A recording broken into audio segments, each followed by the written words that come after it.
The first human warship arrived in the Keleni system on what the locals would later call the Day of Smoke. Commander Elena Vasquez stood on the bridge of the UES Prometheus, watching the burning colony below. Her dark eyes reflected the orange glow of a world on fire. The Keleni were a peaceful species. They had soft blue skin and large eyes that seemed made for kindness. They built beautiful cities of crystal and light. They wrote poetry and made music that could make even the hardest heart weep. They had never known war. Then the Vraxian Empire came. The Vraxians were everything the Keleni were not. They were tall and covered in hard scales. Their eyes were cold and yellow. They had conquered 12 star systems and turned millions of beings into slaves. To them, the gentle Keleni were nothing more than livestock. Elena watched as Vraxian landing craft descended toward the burning cities below. She had seen this before. On a dozen worlds, she had witnessed the same terrible pattern, the strong crushing the weak, the cruel destroying the kind. "Commander," said Lieutenant Chen from the tactical station, "the Vraxian fleet is hailing us. They are demanding we leave the system immediately." Elena turned to face her crew. The men and women of the Prometheus were soldiers, trained for combat among the stars. But they were also human, and humans, for all their faults, had learned something important through their long and bloody history. They had learned that true strength was not about power. It was about how you used it. "Open a channel," Elena said. Her voice was calm and steady. The main screen flickered to life. A Vraxian commander appeared, his scaled face twisted with arrogance. "Human vessel," he growled. "You have no authority here. This system belongs to the Vraxian Empire. Leave now or be destroyed." Elena stepped forward. She was not a tall woman. She was not physically impressive in any way. But when she spoke, there was something in her voice that made even the proud Vraxian pause. "I am Commander Elena Vasquez of the United Earth ship Prometheus," she said. "We have received a distress call from the Keleni people. Under the Galactic Convention on the Protection of Innocent Civilians, which your empire signed 17 years ago, we are authorized to provide humanitarian assistance." The Vraxian laughed. It was an ugly sound like rocks grinding together. "The Galactic Convention, that piece of paper is meaningless. No one enforces it. No one cares about the weak." "We do," Elena said simply. The Vraxian's yellow eyes narrowed. "You are one ship against 12. Your weapons are primitive. Your shields are weak. What can you possibly hope to accomplish?" Elena smiled. It was not a happy smile. It was the smile of someone who had seen too much suffering and had decided to do something about it. "We hope to save lives," she said. "Every single one we can." She closed the channel and turned to her crew. "Battle stations. Launch the rescue shuttles. Target the Vraxian weapons platforms first. We need to create a safe corridor for evacuation." The bridge erupted into controlled chaos. Officers shouted orders. Systems hummed to life. The Prometheus was going to war. But it was not a war of conquest. It was a war of protection. The first shots were fired by the Vraxians. Their plasma cannons scorched across space, slamming into the Prometheus's shields. The ship shuddered but held.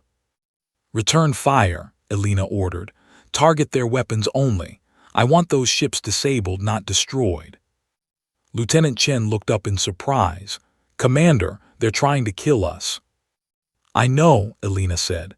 "But those ships have crews, families waiting for them back home. Sons and daughters who don't know their parents are fighting an unjust war. We are not executioners, Lieutenant. We are protectors." The Prometheus's weapons spoke, but instead of the devastating broadsides that could have torn through the Vraxian fleet, they fired with surgical precision. Weapons platforms exploded. Engine systems failed. Shield generators went offline. One by one, the Vraxian warships went dark, disabled but not destroyed. Meanwhile, the rescue shuttles descended to the planet's surface. Human soldiers in powered armor landed among the burning ruins of Kelani cities, but they did not come with weapons raised. They came with medical supplies, emergency shelters, and outstretched hands. Sergeant Marcus Cole was the first to reach the central plaza of the capital city. He found a group of Kelani huddled in the ruins of what had once been a beautiful temple. Their large eyes were filled with terror. Marcus removed his helmet. He wanted them to see his face, to see that he was not a monster. "It's okay," he said softly. "We're here to help. We're not going to hurt you." A small Kelani child stepped forward. She could not have been more than 5 years old. Her blue skin was covered in ash, and there were tears streaming down her face. "Are you angels?" she asked in her soft, musical voice. Marcus knelt down to her level. "No, little one, we're not angels, we're just humans, but we're here to help and we're not going to let anyone hurt you. I promise." He held out his hand. After a moment of hesitation, the little Kelani girl took it. Her hand was small and cold in his armored grip, but she held on tight. That was the moment that would come to define humanity's role in the galaxy. Not the battle in space, not the disabled Vraxian fleet, but a human soldier, kneeling in the ashes of a ruined city, holding the hand of a frightened child. The Vraxians had brought weapons and death. The humans had brought weapons too, but they had also brought something else, something the galaxy had never seen before. They had brought compassion. Word of the Battle of Kelani spread across the galaxy like wildfire. The great powers watched the recordings with a mixture of confusion and disbelief. A single human ship had disabled 12 Vraxian warships without destroying a single one.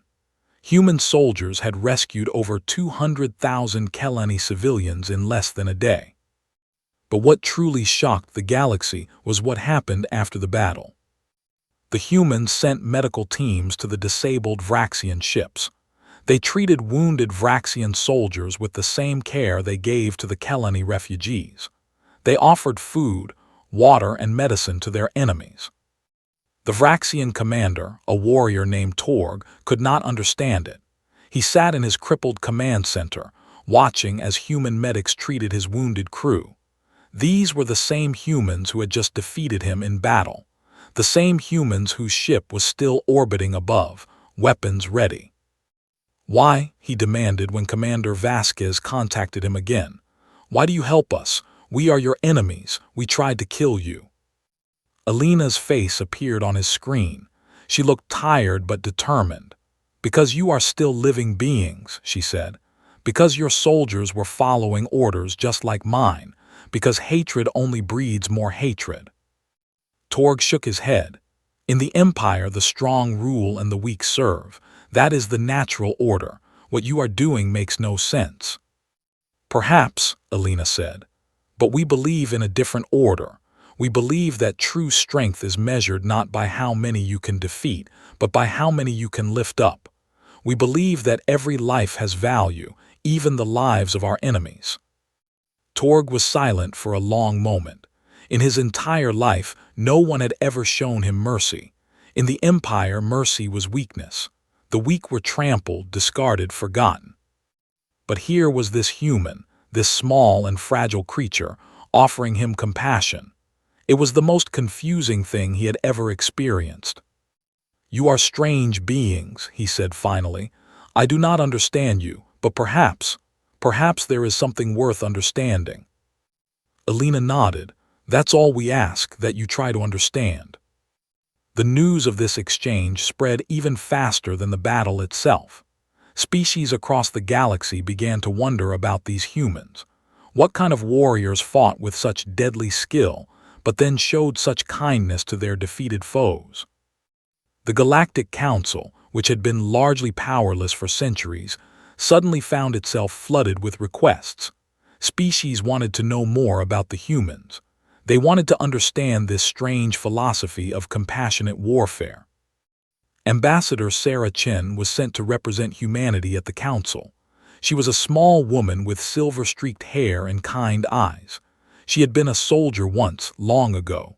She still carried the scars from that time. The council chamber was vast and circular, with seats rising in tiers around a central platform.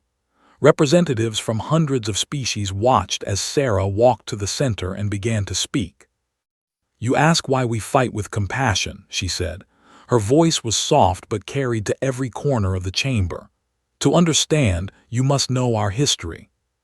She paused, gathering her thoughts. "Humanity has known war since we first walked upright. We have killed each other over land, over resources, over ideas. We have committed terrible atrocities. We have seen the worst of what sentient beings can do to each other." A murmur rippled through the chamber. Many species knew humans only as the newcomers who had recently joined the galactic community. They did not know the dark chapters of human history. "But through all that darkness," Sarah continued, "we also found light. We learned that hatred is a poison that destroys the one who carries it. We learned that revenge only creates more suffering. And we learned, slowly and painfully, that the only way to break the cycle of violence is through compassion." She looked around the chamber, meeting the eyes of representatives from species she had never heard of before coming to this place. "We still fight," she said. "When the innocent are threatened, when the helpless are attacked, we will always fight. But we fight to protect, not to conquer. We fight to save lives, not to take them. And when the fighting is done, we try to heal the wounds, both in ourselves and in our enemies." The Vraxian representative stood up. He was older than Torg, his scales faded with age, but his eyes still burned with the pride of a warrior race. "Pretty words," he growled, "but words are easy.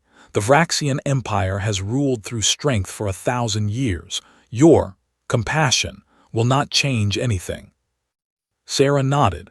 "Perhaps not today, perhaps not tomorrow, but seeds planted in good soil eventually grow, and compassion is the best soil there is."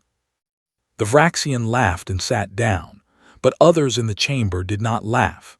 The Kelani representative was weeping openly, blue tears streaming down his face. The Solari ambassador, a being of living crystal, was singing softly, a song of hope. In the months that followed, things began to change. Slowly at first, then faster. Species that had been isolated for centuries began reaching out to the humans. They wanted to learn. They wanted to understand this strange philosophy that combined deadly force with gentle mercy. The humans welcomed them all. They shared their knowledge freely. They taught the principles of just war and humanitarian intervention. They trained soldiers from dozens of species in the art of protecting the innocent without becoming the very monsters they fought against. And slowly, very slowly, the galaxy began to change. But not everyone welcomed this change. In the heart of the Vraxian Empire, old and powerful forces watched the humans with growing concern. These strange beings were disrupting the natural order. They were spreading dangerous ideas. They had to be stopped. The Vraxian Emperor, an ancient and terrible being named Krath the Undying, summoned his war council. For the first time in centuries, the full might of the Empire would be mobilized. The humans had won a battle, but the real war was just beginning. The Vraxian armada gathered at the edge of known space. 2,000 warships, the largest fleet the galaxy had ever seen. At its head flew the Emperor's flagship, a massive dreadnought called the Fist of Conquest. It was a ship designed not for war, but for terror. Emperor Krath stood on the bridge, his ancient scales gleaming in the dim light. He had ruled for 300 years. He had seen empires rise and fall. He had crushed rebellions and conquered worlds. No one had ever challenged him successfully. And now, these humans dared to spread their weakness throughout the galaxy. "Set course for Earth," he commanded. "We will burn their homeworld. We will enslave their people. And when their compassion cannot save them, the galaxy will remember why strength is the only law." The fleet moved like a great beast awakening from sleep. It would take 3 weeks to reach human space, 3 weeks for the galaxy to tremble.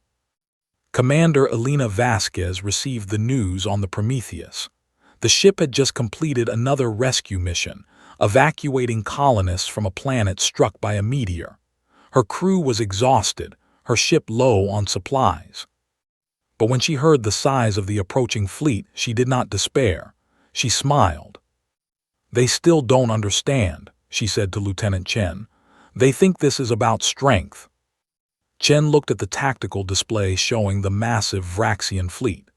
"Commander, with respect, they have 2,000 ships. We have maybe 300. Even with our technology, we can't win a straight fight." "No," Elena agreed. "But we're not going to fight a straight fight. Open a channel to all Allied vessels, and to the Galactic Council. It's time to show the galaxy what compassion can truly accomplish." The message went out across the stars. It reached every species that had learned from the humans. It reached the Kelani, now rebuilding their world with human help. It reached the Solari, who had begun teaching their children songs of peace. It reached 100 other species who had been touched by human kindness. And they answered. Ships began arriving at the designated rally point. Not warships at first. Cargo vessels, medical ships, rescue craft. The Kelani sent their entire merchant fleet, converted to carry supplies. The Solari sent their crystal singers, beings whose songs could heal wounds and calm fears. Then the warships came. Species that had never fought before took up arms, not for conquest, not for glory, but to protect. By the time the Vraxian fleet reached human space, the Allied fleet had grown to nearly 500 vessels. It was still outmatched in raw firepower, but it carried something the Vraxians did not have. Hope. Emperor Krath watched the Allied fleet assemble and laughed. "Fools," he said. "They gather their weakness together. We will crush them all at once." The two fleets faced each other across the void of space. The Vraxian fleet was a wall of steel and death. The Allied fleet was smaller, more scattered, but somehow it seemed to glow with an inner light. Elena Vasquez broadcast on all frequencies. Her face appeared on every screen in both fleets. "Emperor Krath," she said, "you come here with weapons and threats. You believe that strength gives you the right to rule, but I have a question for you." She paused, letting her words carry across the stars. "What good is ruling if you must destroy everything to do it? What good is power if it only brings suffering? What will you have when you have conquered everything? An empire of ashes, subjects who hate you, a legacy of pain." Krath's voice crackled back. "I will have victory, that is all that matters." "No," Elena said softly. "Victory without meaning is just destruction, and destruction is easy. Anyone can destroy. It takes true strength to build, to heal, to protect." She took a deep breath. "We don't want to fight you. We don't want to kill your soldiers, but we will protect the innocent. We will shield the helpless. And if you force us to fight, we will fight until there is nothing left of us. Because some things are worth dying for." For a long moment there was silence. Then Krath gave the order to attack. The battle that followed would be remembered for 1,000 years. The Vraxian fleet surged forward, plasma cannons blazing. The Allied fleet moved to meet them. But this was not a battle of annihilation. The humans had trained their allies well. They fought to disable, not destroy. They targeted weapons and engines, leaving ships crippled but crews alive. And as Vraxian ships fell silent, something strange happened. Allied medical ships moved in, offering aid to the enemy wounded. Rescue craft pulled Vraxian survivors from disabled vessels. Again and again, the humans showed their enemies mercy. The Vraxian soldiers had been told the humans were weak. That compassion was a flaw, but now they saw humans risking their lives to save Vraxian wounded. They saw Kelani medics, the very species the Empire had tried to enslave, treating Vraxian injuries with gentle hands. Confusion spread through the Vraxian fleet. Soldiers began to question. Commanders hesitated. And in that hesitation, the tide of battle began to turn. On the bridge of the Fist of Conquest, Emperor Krath watched in disbelief as his fleet fell apart. Not from superior firepower, not from tactical brilliance, but from something he had never considered. Doubt. His soldiers were doubting. For the first time in 1,000 years, Vraxian warriors were questioning whether strength was truly the only thing that mattered. And doubt once planted grows. The battle raged for 6 hours. By the end, more than half the Vraxian fleet was disabled. The Allies had lost 200 ships, but the Vraxians had lost over 1,000. And yet, remarkably, the casualty count on both sides was far lower than anyone had predicted. Because the humans had not fought to kill, they had fought to stop. Emperor Krath stood alone on his bridge. His officers had fled or been taken prisoner. His flagship was crippled, drifting in space, surrounded by Allied vessels. He had lost. For the first time in 300 years, he had been defeated. A shuttle approached his ship. When the airlock opened, Elena Vasquez stepped through. She was alone, unarmed. She walked onto the bridge of the most powerful warship in the galaxy with nothing but her uniform and her courage. Krath could have killed her. His claws were still sharp. His strength was still great, but something in her eyes made him pause. "You've won," he said. His voice was tired, ancient. "Will you kill me now, display my corpse as a trophy? That is what I would have done." Elena shook her head. "No, Emperor, we're not going to kill you. We're not going to parade you through the streets or throw you in a prison cell." Krath's yellow eyes narrowed. "Then what? What do you want from me?" Elena walked to the great window that looked out over space. Stars burned in the distance. Ships drifted, some dark and crippled, others glowing with running lights as they moved to help the wounded. "I want you to watch," she said. "I want you to see what we do with our victory." Krath watched. For hours, he watched as human and allied ships moved through the wreckage of his fleet. He watched them rescue Vraxian survivors. He watched them treat Vraxian wounds. He watched them share food and water with soldiers who had tried to kill them just hours before. He watched a Kelani medic hold the hand of a dying Vraxian soldier, singing softly as the life faded from his eyes. The same Kelani whose people the Vraxians had tried to enslave. "Why?" Krath asked finally. His voice was different now. The arrogance was gone. In its place was something he had not felt in centuries. "Wonder." "Because hatred ends with us," Elena said. "Because if we treat our enemies with cruelty, we become just like them. Because every being deserves a chance at redemption." She turned to face him. "Your empire has caused immense suffering. That cannot be denied. But empires are made of individuals, and individuals can change. Your soldiers can change. Your people can change." She paused. "Even you can change if you choose to." Krath was silent for a long time. 300 years of conquest, millions of beings enslaved or killed, a legacy of pain stretching across a dozen star systems. And this small human woman was offering him, what? Forgiveness, redemption. "I don't know how to be anything other than what I am," he said finally. "I don't know how to be kind. I don't know how to be merciful. I only know how to conquer." Elena nodded. "I know, and learning will be hard. It will take time. You will fail many times before you succeed. But the journey of 1,000 miles begins with a single step." She held out her hand. "Take that step, Emperor. Not for me. Not for humanity. Take it for the Vraxian people. Take it for the future you could build instead of the past you have created." Krath looked at her hand, so small, so fragile, and yet in that moment it seemed like the strongest thing in the universe. He reached out with his massive, clawed hand. Gently, carefully, he took her hand in his. It was the first gentle thing he had done in 300 years. News of the Emperor's surrender spread across the galaxy, but it was not the surrender that captured everyone's attention. It was what came after. Krath returned to his empire, but not as a conqueror. He returned with human advisors, Kelani healers, and Solari teachers. He announced that the Vraxian Empire would change. Slowly, carefully, but it would change. Not everyone in the empire was happy. There were rebellions. There were those who clung to the old ways. The transition was bloody and difficult.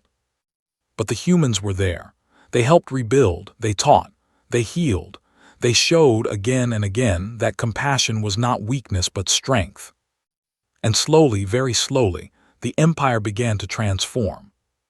Sergeant Marcus Cole found himself assigned to a Vraxian world called Torax Prime. It was a harsh place where the strong had always ruled and the weak had always suffered. His mission was simple: help the local population transition to a new way of life.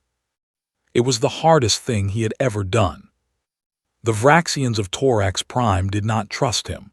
They saw him as a conqueror despite his peaceful intentions. They expected punishment, exploitation, the things they had always known. Instead, Marcus opened a school. At first, no one came. The Vraxians watched from a distance, suspicious and afraid, but Marcus was patient. He waited. He kept the doors open. He offered food to any who were hungry. After 3 weeks, a young Vraxian male approached. He was thin, his scales dull, clearly from the lower ranks of society. In the old empire, he would have been nothing, less than nothing. "Why do you do this?" the young Vraxian asked. "What do you gain?" Marcus smiled. "I gain the knowledge that I helped someone. That's enough for me." The young Vraxian studied him for a long moment. Then, slowly, he stepped through the door of the school. His name was Vrax. He became the first Vraxian student in the new order, but he would not be the last. 10 years passed. The galaxy had changed in ways no one could have predicted. The Vraxian Empire, once the most feared force in known space, had transformed into the Vraxian Coalition, a member of the newly formed Galactic Alliance. Emperor Krath, now called Elder Krath, served as a voice for reform, traveling from world to world, telling his story of transformation. Commander Elena Vasquez had retired from military service. She now served as the director of the Humanitarian Corps, an organization that combined military strength with compassionate intervention. Ships bearing the Corps symbol were welcome in every port, on every world. The little Kelani girl from the Day of Smoke, whose hand Sergeant Cole had held in the ashes of her city, had grown into a young woman. Her name was Kira, and she had become the first Kelani to serve in the Humanitarian Corps. She commanded a medical ship that traveled to worlds in crisis, bringing aid and hope. Sergeant Marcus Cole had stayed on Torax Prime. The school he had opened now had thousands of students. Vraxian and human children learned side by side. They played together. They laughed together. They grew up together, not knowing that their parents' generation had once been enemies. Vrax, the young Vraxian who had been his first student, now taught history. He told his students about the old empire, about the suffering it had caused, and about how a handful of strange beings from a small blue planet had shown his people a different way. On the 10th anniversary of the Battle of Human Space, a ceremony was held at the site of the Great Battle. Ships from every species in the Alliance gathered there. Where once weapons had fired and ships had burned, now lights glowed in celebration. Elena Vasquez stood at the center of the ceremony, flanked by Elder Krath on one side and Kira on the other. They were an unlikely trio, a human warrior, a reformed conqueror, and a survivor of genocide. But they stood together as symbols of what was possible. 10 years ago, Elena began, her voice carrying across the gathered ships through broadcast, we fought a battle here, not for territory, not for power. We fought for the idea that compassion is stronger than cruelty, that hope is stronger than fear. She paused, looking out at the assembled fleet. Some said we were fools, that compassion was weakness, that only strength mattered, but we proved them wrong, not with weapons but with open hearts, not with hatred but with understanding. Elder Krath stepped forward. His voice was different now, softer, carrying the weight of reflection rather than command. I came here 10 years ago to destroy, he said. I believed that strength was everything, That mercy was weakness. The humans showed me I was wrong. They defeated my fleet with skill, but they conquered my hatred with kindness. He looked at Alina, and there was gratitude in his ancient eyes. I have done terrible things in my long life. I cannot undo them, but I can spend whatever years remain to me trying to make amends. That is what the humans taught me, that redemption is possible, that no one is beyond salvation. Finally, Kira spoke. Her voice was soft and musical, carrying the gentle tones of the Keleni people. I was a child when the Vraxians came to my world, she said. I watched my city burn, I thought I would die, and then a human soldier knelt beside me in the ashes. He took my hand. He promised that no one would hurt me, and he kept that promise. She smiled, tears glistening in her large eyes. That moment changed my life. It showed me that even in the darkest times there is light. Even in the greatest hatred there is the possibility of love. The humans did not come to our galaxy to conquer. They came to protect.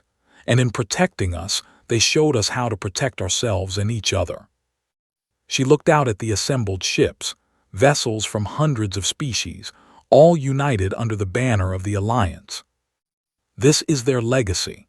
This is what compassion can build. Not an empire of fear, but a community of hope. Not subjects who obey out of terror, but friends who stand together by choice. The ceremony concluded with a moment of silence for those who had died in the battle. Then, as one, the assembled ships turned on their running lights. Points of light, hundreds of them, glowing against the darkness of space. It was beautiful. Later, after the ceremony, Alina stood alone at the window of her ship. She was older now, her hair streaked with gray, her face lined with the weight of years, but her eyes were still bright. Ambassador Sarah Chen, also retired now, came to stand beside her. You know, Sarah said, when you defied the Vraxian fleet at Keleni, I thought you were crazy. 1 ship against 12. It was suicide. Alina smiled. Sometimes you have to be a little crazy to do what's right. But it worked, Sarah said. Against all odds it worked. You changed the galaxy. Alina shook her head. No, I just planted a seed. We all did. Every human who showed kindness to an enemy. Every soldier who chose to disable instead of destroy. Every medic who treated a Vraxian wound. The galaxy changed itself. We just showed it the way. She looked out at the stars, at the lights of the Alliance fleet still gathered in celebration. Humanity came to the stars with weapons, she said softly. We couldn't help it. It's in our nature. We've always been warriors, but we also came with something else. Something that surprised everyone, including ourselves. Compassion, Sarah said. Compassion, Alina agreed. Our greatest weapon and our greatest gift. The power to fight without becoming monsters. The strength to forgive without becoming weak. The wisdom to know that true victory is not destroying your enemies, but transforming them into friends. She turned to Sarah, and there were tears in her eyes.